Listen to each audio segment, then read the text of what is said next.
berkat bagi setiap kami, dan kami akan pulang dari tempat ini tidak sama seperti kami datang tadi. Sebab kami menjadi orang-orang pribadi-pribadi yang telah dimerdekakan oleh Tuhan. Kami rindu diberkati oleh sabda Tuhan. Berfirmanlah bagi setiap kami Tuhan. Sebab firman Tuhan yang menuntun kami kepada jalan kebenaran itu. Menegur kami, menasihati kami, mendidik kami.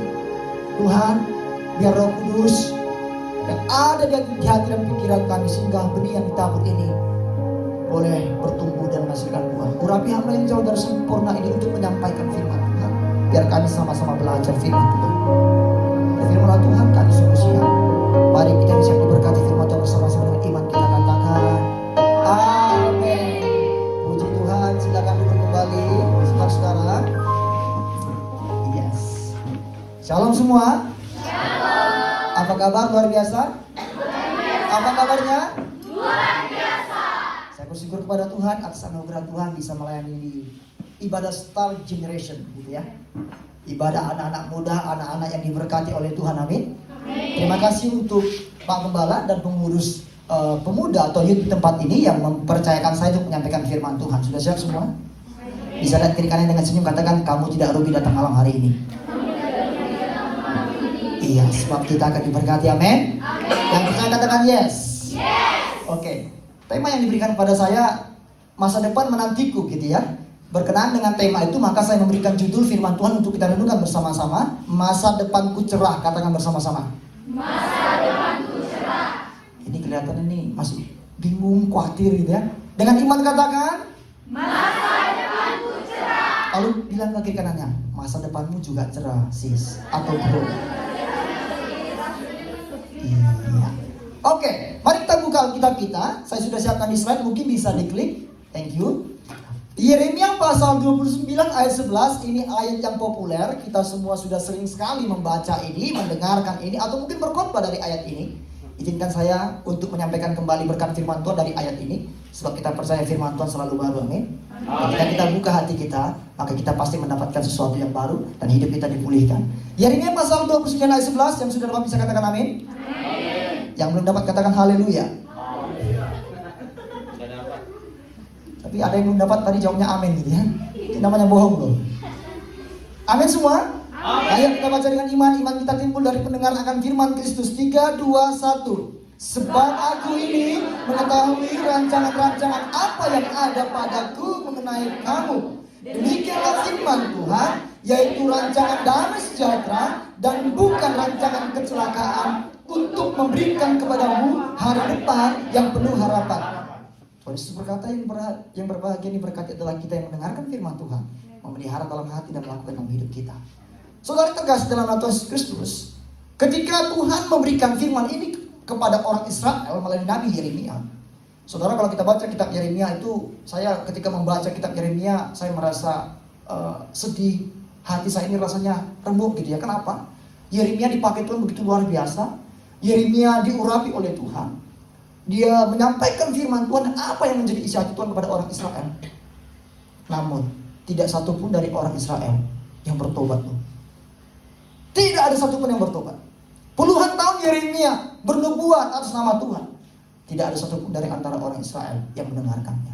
Hingga orang Israel akhirnya dibuang ke Babel selama 70 tahun. Ketika mereka di Babel 70 tahun itu, maka datanglah firman Tuhan bahwa Tuhan memberikan janji akan melepaskan orang Israel dari perbudakan di Babel dengan syarat ketika mereka mau berbalik kembali pada Tuhan, mengandalkan Tuhan dalam hidup mereka. Inilah dikatakan Tuhan, jika mereka kembali kepada Tuhan, mengandalkan Tuhan, maka Tuhan berkata, aku mengetahui rancangan apa yang ada padaku mengenai kamu. Yaitu rancangan apa, saudara? Bisa diklik slide berikutnya. Saya memberikan highlight. Saya highlight beberapa frase atau kata di ayat ini. Aku ini mengetahui. Saudara, Tuhan kita ini dahsyat. Dia tahu apapun tentang kita dan tidak ada yang kebetulan dalam Tuhan. Amin. Saudara pun datang malam hari ini di sini bukan karena kebetulan. Itu semuanya atas kehendak Tuhan, dan saya percaya Tuhan punya rencana yang indah bagi saudara di tempat ini. Jadi Tuhan tahu rancangan-rancangan apa yang ada pada kita. Rancangan Tuhan yang ada pada kita, maksud saya. Tuhan mengerti, makanya dalam berkata Allah mengerti. Iya, semua yang kita lakukan Tuhan tahu, bahkan masa depan pun Tuhan tahu. tentang kita. Kita ini nggak ngerti masa depan kita, iya atau tidak? Ada sini yang bisa menjamin masa depannya? Aku nanti 5 tahun lagi pasti jadi gembala sidang atau pendeta. Ada? Aku 5 tahun lagi pasti menjadi guru agama Kristen yang hebat. Mungkin kita sekarang ini masih banyak yang ragu gitu kan ya. Ditanya kadang-kadang saya ketika saya ngajar di kelas, saya, nanti kamu mau jadi apa sih? Gitu ya. Masih bingung gitu kan ya. Prodi A atau prodi B, prodi C gitu kan. Nanti kalian lulus nih mau jadi apa sih? Dan banyak gitu kan. Masih banyak yang bingung teman-teman. 1, 2 orang, 3 orang mungkin ada yang dengan optimisnya menjawab, tapi saya lihat malas. Gitu ya. Dia jawabnya dengan optimis, tapi saya lihat tugas saja jarang dikerjakan. Gitu ya. Kuliah pun sering absen, alasan banyak sekali. Ulang tahun mamanya lah, ulang tahun papanya lah, semua yang ulang tahun dihadiri. Tetangganya ulang tahun pun udah habis baru ngantar temanku Pak, ada acara ulang tahun keluarganya. Nah itu. Udah habis keluarga ulang tahun kan 1 semester kan. Akhirnya dia ngantar teman di mana keluarga temannya ulang. Saya bingung mau ngasih nilai apa gitu. Tapi tanya, jadi apa? Pendeta apa? Luar biasa. Saudara, kita sekarang ini adalah produk dari apa yang kita lakukan masa lalu. Apa yang saudara lakukan saat ini menentukan masa depan saudara. Amin. Jadi saudara sekarang inilah persiapan saudara dan saya untuk mempersiapkan masa depan. Tuhan tahu sih masa depan kita. Seringkali kita ini yang tidak memenuhi keinginan Tuhan untuk mendapatkan rancangan yang indah tadi, rancangan damai sejahtera, bukan rancangan kecelakaan tadi. Kita yang membuat. Tuhan sudah siapkan A kepada kita, ini rancangan Tuhan bagi kita, tapi karena kita suka belok kiri, belok kanan dan sebagainya, maka kita tidak sampai kepada rancangan itu. Dan dikatakan, apakah waktunya sudah habis? Cepat. Iya. Jadi hari depan yang penuh harapan. Saudara percaya bahwa kita anak Tuhan ini Tuhan sudah berikan hari depan yang penuh harapan? Amin. Iya, karena kita punya Tuhan pencipta langit dan bumi serta segala isinya ini. Dia yang menciptakan saudara dan saya begitu indahnya. Dan dia punya rancangan tadi. Ketika kita mau ikut dia dengan sungguh-sungguh sesuai dengan rencana Tuhan, saya percaya hari depan yang penuh harapan itu akan ada di tangan saudara. Amin. Saudara tidak akan bingung lagi. Saudara tidak akan ragu dan khawatir lagi. Oleh sebab itu saudara-saudara, mari kita akan melihat bersama-sama. Karena kita tidak tahu apa yang kita hadapi di masa depan, ya kan? Tapi ada satu janji Tuhan yang bisa kita pegang, yaitu Tuhan mengetahui rancangan-rancangan apa yang ada pada kita. Dan rancangan itu adalah rancangan damai sejahtera. Hari depan yang penuh dengan pengharapan. Cuma seringkali kita nggak mengerti rencana Tuhan atau tidak. Ada seorang anak yang asik bermain-main, sementara ibunya duduk di sebuah kursi, sedang asik merendah. Ya. Merendah tahu ya merendah ya? Bahasa Bataknya apa itu ya? Menyulam mungkin gitu ya. Menyulam ada alat yang bulat lingkaran gini. Saya dulu waktu SD pernah belajar menyulam juga gini-gini loh. Jelek-jelek begini nih bisa nyulam bisa. Ya kan? Nyulam nyulam kelinci dan sebagainya, bunga gitu kan. Waktu SD ada dulu saya. Saudara, lalu anak itu mendekat kepada ibunya. Lalu dia lihat, karena ibunya agak tinggi, dia masih lebih rendah. Dia lihat sulaman ibunya. "Ma, kok jelek sekali yang mama jahit," gitu kan ya. "Mama jahit apa sih?" "Sudah, diam aja," gitu kan ya. "Ma, udah, jangan buang waktu. Ngapain mama menjahit begitu jelek yang gak ada bentuknya," gitu kan ya. Lalu mamanya tetap menyulam atau merendah. Lalu ketika selesai dibukalah, dipajanglah. Ternyata ibunya menyulam bunga yang indah. Dari bawah, kalau sulaman itu kan jelek, ya kan? Benangnya tak mana-mana, apalagi kalau kita baru belajar kan? Ya kan, dari ujung ke ujung gitu kan ya? Jelek kan? Tapi kalau dibalik, wow, indah. Seringkali kita begitu.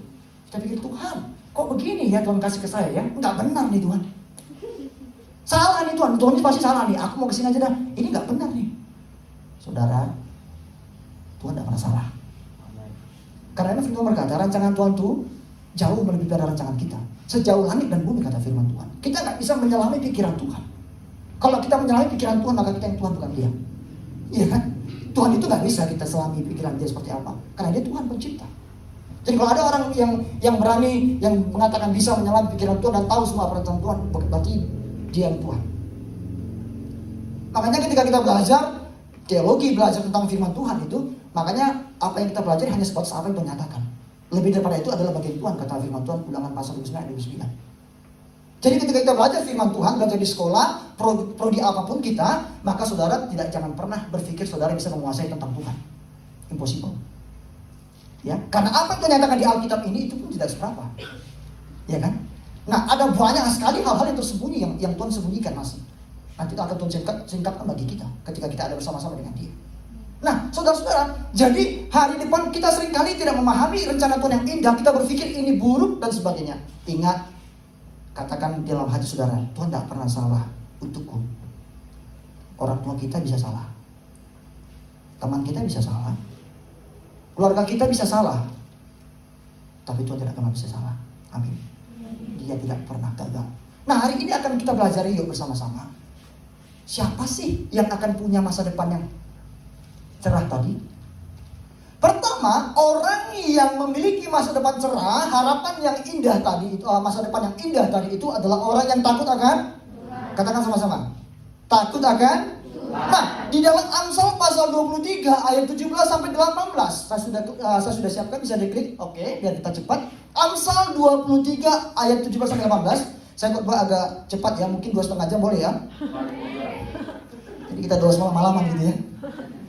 Oke, sudah. Amsal 23 ayat 17 sampai 18 saya baca. Janganlah hatimu iri kepada orang-orang yang berdosa, tetapi takutlah akan Tuhan senantiasa. Karena apa? Masa depan sungguh ada dan harapanmu tidak akan hilang. Dalam bahasa asing dikatakan harapanmu tidak akan putus. Dalam bahasa Inggris itu cut atau lenyap. Harapan kita tidak akan hilang, masa depan kita ada kalau apa? Kalau kita tidak iri kepada orang berdosa dan senantiasa takut. Waktu saya kecil, saya itu orangnya takut dengan papa saya. Saya takut dengan papa saya bukan berarti saya tidak berani berkomunikasi dengan papa saya. Saya takut papa saya marah kepada saya. Saya takut papa saya mendisiplin saya, sehingga saya tidak akan melakukan apapun yang dilarang oleh papa saya. Jadi papa saya bilang begini, waktu saya masih kecil, waktu saya masih SD. Jos, ingat ya pesan papa, jangan berkelahi. Jadi waktu kecil saya ini sasaran atau korban, gak pernah berlaku. Dipukul orang, saya itu selalu ingat. Papa saya bilang jangan dipukul, diajar. Joshua bencong katanya kan, bencong, bang gitu ya, tang ini. Saya pasal. Ditampar pipi kiri kasih? Bapak belum. Jadi orang tuh ngeliat saya, sudah saya kurus, hitam, keriting gitu kan ya. Jadi saya tuh udah sasaran empuk, sering dibully guys, sering dibully. Lalu saya naik kelas 4 ya, 5, 6, sudah semakin, ya sudah makin agak-agak ini ya, agak berani gitu kan ya. Lalu suatu ketika ada orang ngisi saya gini, kipai katanya, tau kipai? Keriting spike. Karena saya dulu kan keriting, saya pakai spike itu sasak gitu loh. Saya naik-naik gini rambut saya. Kipai, kurus sudah. Sabar kan, sabar. Ingat bapak saya bilang, jangan. Biasa. Karena bapak saya pendeta, jadi saya nggak lebih. Inilah anak pendeta-pendetaannya nih. Dihajar. Ya. Lalu suatu sore kami main kelereng. Tahu kelereng kan? Tahu. Ceritanya mungkin Mobile Legend gitu ya. Nggak tahu lagi kelereng? Tahu. Yang bulat-bulat ya, tang-tang gitu ya, guli gitu ya. Teman saya lalu ngejek saya lagi kan, kipai kalah katanya. Udah kalah dia aja. Saya pikir ini agak maju gitu saya. Ini papa saya nggak tahu nih. Dulu tangan saya pukul dia di situ. Saya pukul di situ, saya dipukul lagi. Paling tidak saya pukul beberapa kali lah. Lalu lari sampai di rumah. Nggak tahu kenapa papa saya ini kok luar biasa. Dia tahu aja saya berantem. Heran saya. Pada saat saya lihat kiri kanan nggak ada adik saya, nggak ada kakak saya gitu loh. Gak tahu siapa yang ngelapor. Papa saya sudah habis makan jam 7 malam, kami kan makan bareng biasanya kan. Jam 7 malam kami lalu kumpul di keluarga. Biasanya kami itu jam 7 malam tuh pasti doa malam. Pagi doa jam 5. Jadi sejak SD saya itu doa pagi jam 5 udah doa. Sekarang ngatur Bapak terima kasih. Suatu ketika kami gini semua. Lalu saya bilang gini. Stop. Semua kalian pergi kamar mandi, cuci muka. Ngantuk semua, gak ada yang nyanyi. Masuk papa sendiri nyanyi katanya. Anak kecil, anak kelas 3 SD, 4 SD suruh jam 5 bangun guys. Apa gak menderita kita? Itulah kita minta menderita. Udah gitu, malam jam 7 kan masih doa. Jadi kalau teman saya datang belajar ke rumah kami, pas jam 7 malam, kena lah dia, pasti harus berdoa. Apa saya bilang gini? Papa saya itu kan kalau orang bisa kan dibiarkan temannya biarkan yang kedua kan. Enggak, papa saya enggak. Siapa yang ada di rumah itu, teman-teman kami terpaksa. PR belum selesai dia kan, dia agak-agak ini kan, sumut-sumut gitu kan. Jadi mereka menghindari. Jam 7 jangan ke rumah Joshua. Nanti diajak doa sama bapaknya. Iya. Setelah doa, Jos sini, kenapa Pak? Tadi kok ngapain katanya? Saya kok tahu dia. Yang mana Pak? Tadi kalau di sana dengan si A ngapain tadi katanya? Saya cerita, saya diejek-ejek Pak. Mana tahan bertahun-tahun berlamanya sudah saya tahan ini. Tidak bisa. Angkat tangan kakimu satu, sedangkan tanganmu di telinga. Beginilah guys. Bapak sudah bilang jangan berkelahi, kenapa kau berkelahi? Pak, saya dia duluan gitu. Saya dibilang bencong, saya dibilang apa gitu kan ya. Mana saya tahan? Angkat. Satu jam lah saya sampai. Baik-baik gini kan. Kalau sekarang orang tua gitu, dilapor tuh kan. Perlindungan anak kan. Papa saya menghukum saya gitu kan ya. Makanya anak-anak sekarang tuh beda dengan anak dulu memang. Anak sekarang sedikit dihukum, didisiplin, langsung melapor ke perlindungan anak. Gitu kan ya. Komnas anak dan sebagainya. Makanya kualitasnya beda. Setelah 1 jam guys. Aduh bayangkan 1 jam, baru bilangin. Oke, turunkan kaki, lepas tangannya, buatkan kopi ke bapak. Dibuatkan saya buat kopi sambil. Untung nggak air mata saya. Kopi campur gula, campur air asin kan? Untung saya nggak jahat gitu kan ya. Saya bapak saya kan saya aduk. Tapi ini pak, oke dulu sih sama pak. Akhirnya saya dinasihati lain kali, tak usah jangan berantem. Kalau teman kamu ngejek, udah kamu nggak usah main lagi dengan mereka, kalau hindar dan sebagainya. Iya pak. Saudara-saudara, sejak itu saya nggak berani melakukan hal-hal yang membuat papa saya marah. Saya berusaha, meskipun seringkali gagal gitu kan ya. Jatuh bangun gitu kan. Tapi saya berusaha semaksimal mungkin. Dan itulah yang disebut dengan takut. Ketika saudara berkata saudara takut akan Tuhan, maka saudara hidup menyenangkan Tuhan. Amin. Bukan saudara takut, aku takut Tuhan, nggak ke gereja, takut ketemu Tuhan gitu kan ya. Nggak ke gereja, nggak pelayanan, itu salah dia. Saudara kita bilang gini, orang yang hidup dalam kejahatan dipastikan Tuhan tidak akan mendapat masa depan yang cerah. Amsal 24 ayat 20, bisa diklik. Amsal 24 ayat 20 berkata demikian. Karena tidak ada masa depan bagi penjahat, pelita orang fasik akan padam. Tidak ada masa depan bagi penjahat. Orang yang hidup dalam kejahatan, maka dipastikan Tuhan dia tidak akan punya masa depan, dan pelita orang fasik akan dipadamkan. Saudara, saya tadi katakan bisa diklik. Hidup takut akan Tuhan berarti hidup berkenan kepada Tuhan, dan hidup yang berkenan kepada Tuhan hidup menyenangkan. Apa yang menjadi kesukaan Tuhan menjadi kesukaan saudara dan saya. Dan apa yang Tuhan benci menjadi kebencian bagi kita. Coba saudara introspeksi diri masing-masing yuk. Selama ini apakah apa yang Tuhan tidak suka saudara sukai? Saudara belum hidup takut Tuhan. Apa yang Tuhan suka, saudara juga tidak suka, maka saudara pun belum takut Tuhan. Tapi kalau saudara mendapati hati saudara, apa yang Tuhan suka menjadi kesukaan saudara. Apa yang Tuhan tidak suka, saudara pun tidak suka. Ketika itu saudara miliki di hati saudara, saudara sudah hidup takut akan Tuhan. Saudara sudah tahu, saya nggak perlu jelaskan menjabarkan satu persatu apa yang Tuhan suka dan apa yang Tuhan tidak suka ya kan. Mazmur 37 ayat 24, firman Tuhan berkata demikian.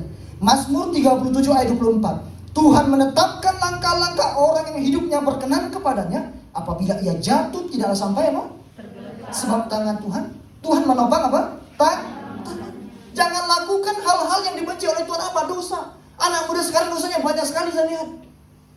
Pornografi lah, ya kan? Seks bebas atau seks di luar nikah lah. Tidak menjaga kekudusan dalam masa pacaran lah.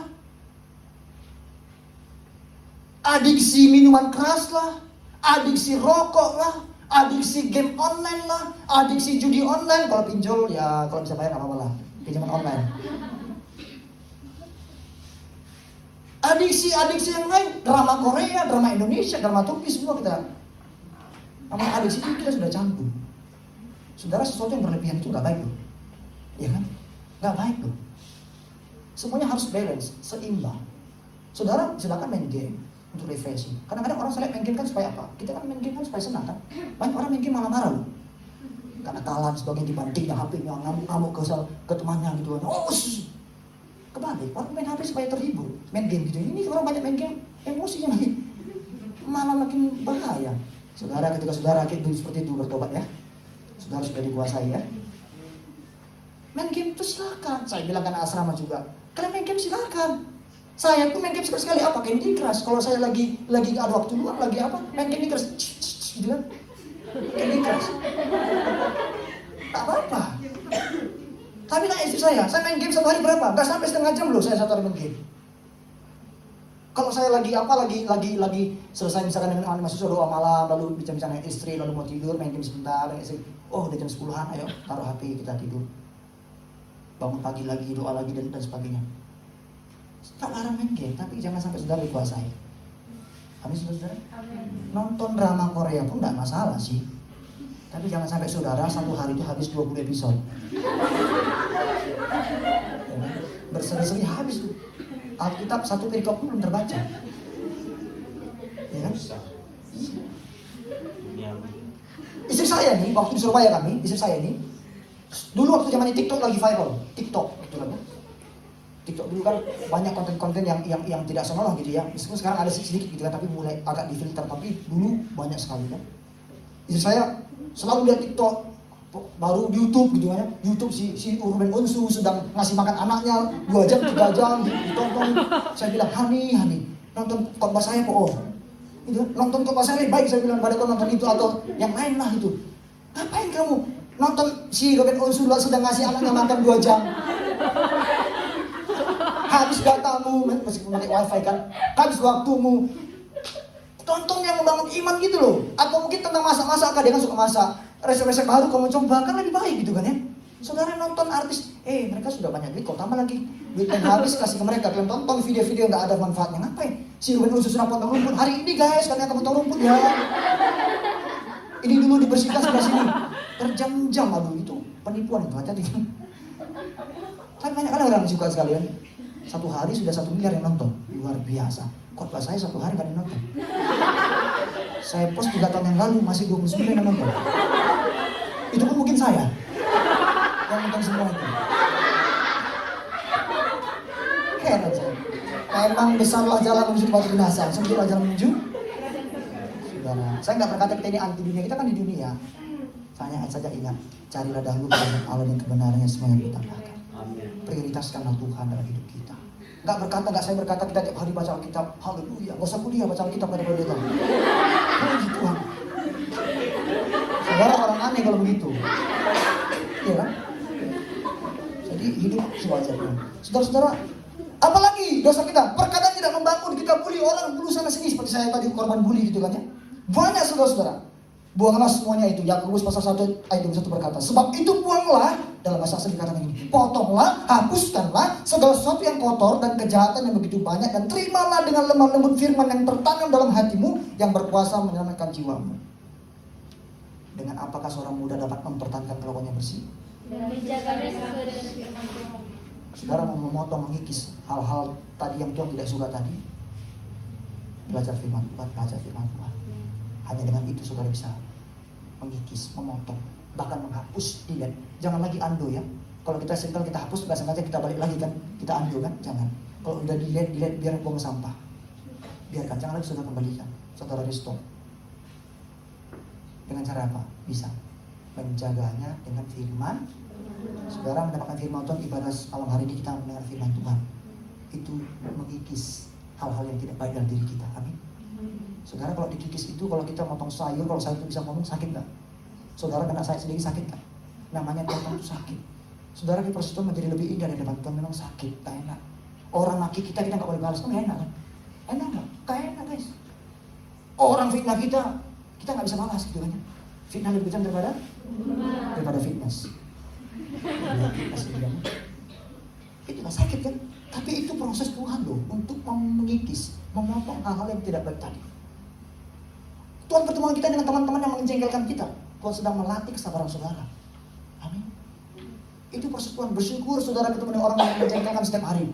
Saudara, Tuhan sedang memproses saudara supaya saudara lebih sabar, lebih indah di hadapan Tuhan. Jadikan aku indah yang kau pandangmu. Kita nyanyi sampai air mata turun keluar dari telinga, dari hidung, dari semua mulut keluar air liur, tapi gak mau diproses Tuhan begini. Lagunya jadikan aku indah Tuhan, tapi diproses Tuhan. Tuhan, aku minta kesabaran kok Tuhan, kasih orang menjengkelkan. Iya, itu cuma doa kita, melatih kesabaran kita. Yang kedua, nomor 2 ya. Oke, nomor 2, siapakah yang memiliki masa depan cerah dalam Tuhan? Orang yang suka Ayo kita baca yang di dalam Amsal 24, Mazmur 37 ayat 38. Silakan diklik, thank you. Mazmur 37 ayat 38. Kita mulai dari ayat 37 ya. Perhatikanlah orang yang tulus hati dan lihatlah kepada orang yang jujur, sebab pada orang yang suka damai akan ada, tetapi pendurhaka akan dibinasakan bersama-sama, dan masa depan orang-orang fasik akan, orang yang suka damai akan ada masa depan. Saudara tulis berkata begini, orang-orang yang membawa damai akan disebut anak-anak peacemaker, bukan troublemaker. Karena mereka akan disebut anak-anak Allah. Matius pasal 5:9. Berbahagialah, diberkatilah orang yang membawa damai, karena mereka akan disebut anak-anak. Kita harus menjadi pembawa damai bagi semua orang. Roma pasal 12 ayat 18. Bisa diklik, thank you. Sedapat-dapatnya, kalau hal itu bergantung padamu, kata firman Tuhan, hiduplah dalam perdamaian dengan semua orang. Jangan jadi provokator, kompor, karburator, sepeda motor, yang orang-orang pokoknya. Panas-panas itu. Jangan saudara itu menciptakan suasana di gereja ini, misalkan, di gereja kita bilang kita nggak usah, kita ke sana. Nggak asik gerejanya, nggak mantap. Kita ke gereja lain aja, nggak usah ibadah. Provokator. Kok pendeta itu nggak keren, nggak alkitabiah, kita nggak usah ke sana. Provokator. Ibadah itu tidak menyelamatkan, gitu kan? Tapi saudara tahu nggak? Orang yang diselamatkan pasti punya kerinduan beribadah. Ibadah memang tidak menyelamatkan, tapi orang yang sudah diselamatkan pasti punya kerinduan untuk dekat dengan Tuhan. Amin. Jadi kalau orang-orang ada juga orang-orang saya tahu orang-orang yang sudah belajar teologi, doktor, STH, saksinya tinggi hati, MTH makin tinggi hati, PTH dipastikan tinggi hati. Dia bilang gini kepada orang-orang lain, kalian tahu gak? Ibadah itu gak harus, ibadah itu gak menyelamatkan. Bahkan ketika kuliah pun, ketika dia bikin kuliah kelas, jarang kali berdoa. Kadang-kadang siswanya disuruh berdoa, dia keluar. Oke, kalian doa. Pak, kita doa dulu ya. Iya, kalian doa, dia keluar. Tapi dia Kristen. DTH. Saudara, itu provokator. Dan banyak orang juga yang terprovokasi. Provokator itu berarti orang yang suka menghasut, suka menimbulkan kericuhan. Firman Tuhan berkata, berbahagialah orang yang membawa damai. Kita ini peacemaker, dipanggil Tuhan menjadi pembawa damai. Amin, saudara. Jangan membuat masalah. Di gereja sana gak enak katanya, gak ada urapan gitu kan. Gimana? Kenapa gak ada urapan? Karena dia ada di situ masalahnya. Dan dia juga bawa masalah kan. Di gereja gak ada urapan, dia karena kok di situ gitu kan. So, setelah dia keluar baru aman. Nah dia suka buat masalah gitu kan. Provokator. Saudara, Tuhan manggil kita menjadi siapa? Kampus di kampus itu gak bagus. Terus saya katakan gini juga, bahwa emas itu ditempatkan dimanapun tetap emas. Saudara nggak masalah saudara di mana sekolah. Berarti sekolah itu ya terakreditasi, sekolah itu bagus. Yang menentukan itu saudara juga nih, punya andil dalam masa depan saudara. Saudara persiapkan sendiri saudara baik-baik. Saya pernah katakan di kelas, seberapa besar wadah yang kita persiapkan, sebesar itulah pemakaian Tuhan bagi kita, urapan Tuhan. Saudara mempersiapkan wadah saudara secangkir sebesar gelas. Sekarang ini malas-malasan gitu kan ya, ibadah juga malas, pelayanan malas, ya pokoknya secukupnya, jangan sepuasnya gitu kan ya. Pokoknya puas, cukup gitu kan ya. Jangan heran, dulu saudara segini aja. Tapi kalau saudara sekarang perbesar ke kapasitas saudara, persiapkan wadah besar ember atau 1 ton gitu, saudara lulus. Wow, pemakaian Tuhan pun sebesar itu. Jadi saudara harus yakinkan diri saudara bahwa saudara harus bertanggung jawab juga untuk masa depan saudara. Jangan salahkan orang tua saudara. Kenapa papa mamaku menyuruh aku sekolah di sini?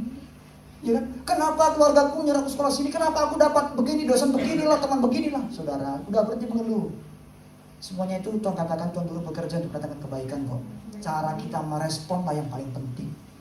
Saya sekolah di Surabaya, sekolah tinggi Alkitab Surabaya. Saudara, waktu itu belum terakreditasi loh. Saya mau pindah, sebesar 2 saya mau pindah ke sekolah di Jakarta. Karena saya tahu teman-teman saya juga nih kayaknya malas-malasan gitu kan ya. Doa pagi yang malas, doa malam yang malas gitu kan ya. Saya mikir nggak di sini tempat saya nih, Tuhan salah nih. Akhirnya saya ngurus surat pindah ke Jakarta, STT di Jakarta. Tapi suatu ketika ada kakak tingkat saya yang bilang gini, kamu kayaknya ada masalah Jos? Iya kak, saya bilang, dia orang Jawa. Kenapa? Gini. Percaya nggak kamu di sini atas izin Tuhan, Tuhan mau kamu menjadi agen perubahan di tempat ini. Saya dengar itu, langsung tersentak hati saya. Saya urungkan niat saya, oh iya, berarti saya ditempatkan Tuhan di tempat ini, saya katakan, supaya saya membawa perubahan di tempat ini.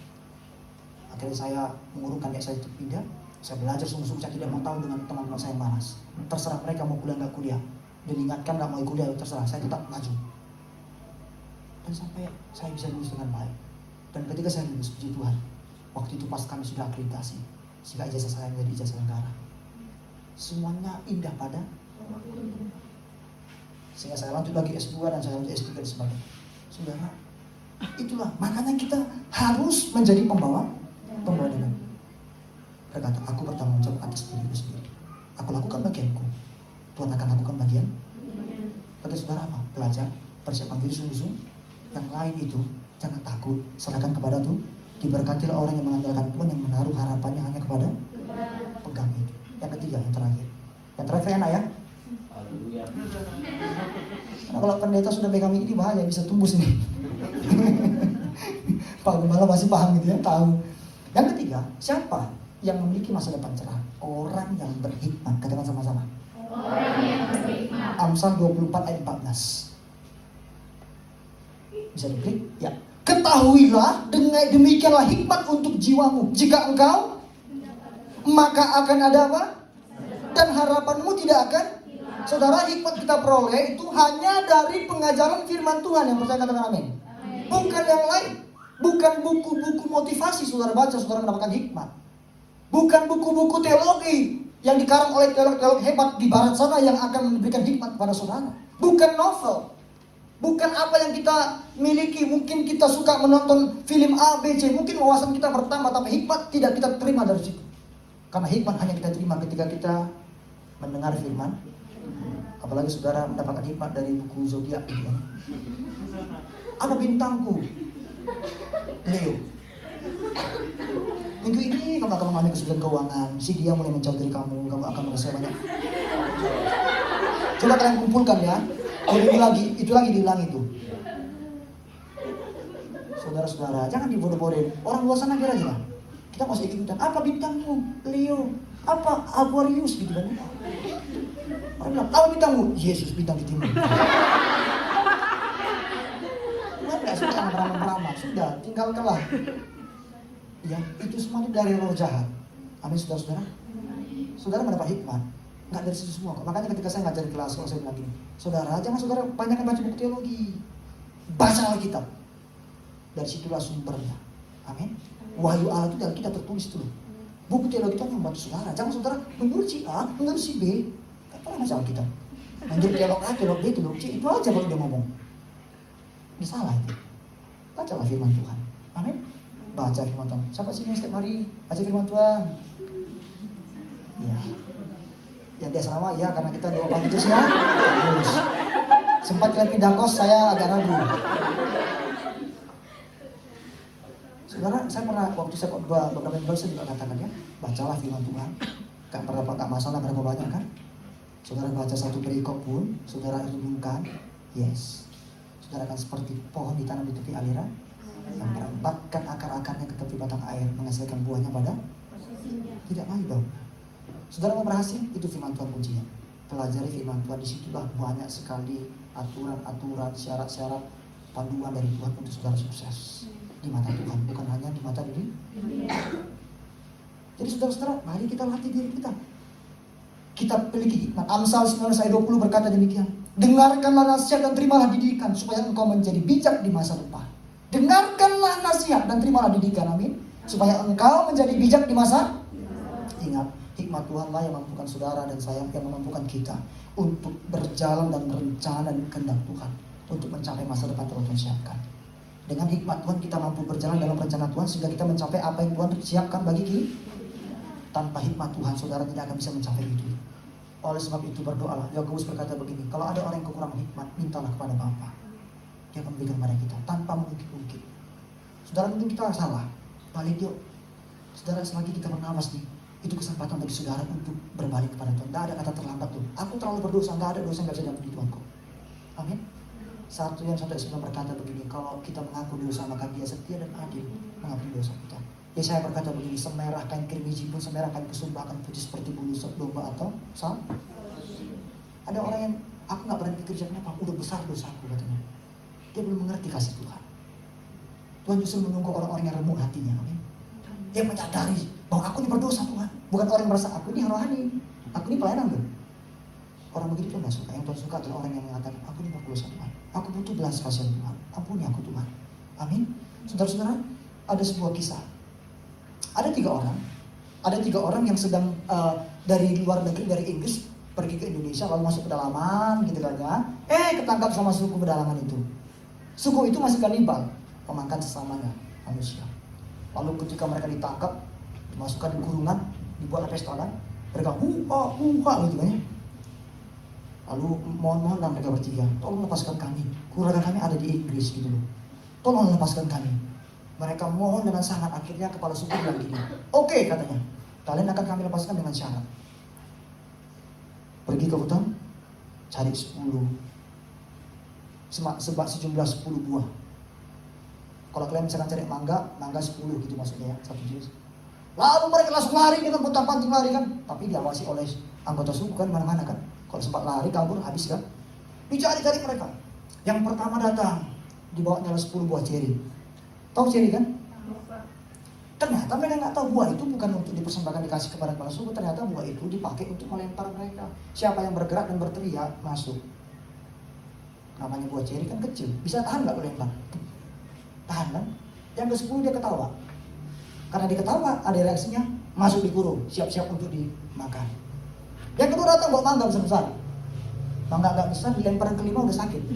Katanya kan, masuk. Ngomonglah mereka berdua di dalam kurungan. Kau kenapa tadi bodoh sekali? Tinggal satu lagi kau ketawa katanya. Paling tidak kau sendiri bisa pulang ke Inggris, kabarin keluarga kita. Di mana aku nggak ketawa? Teman kita yang ketiga datang dengan bangganya bawa 10 buah durian katanya.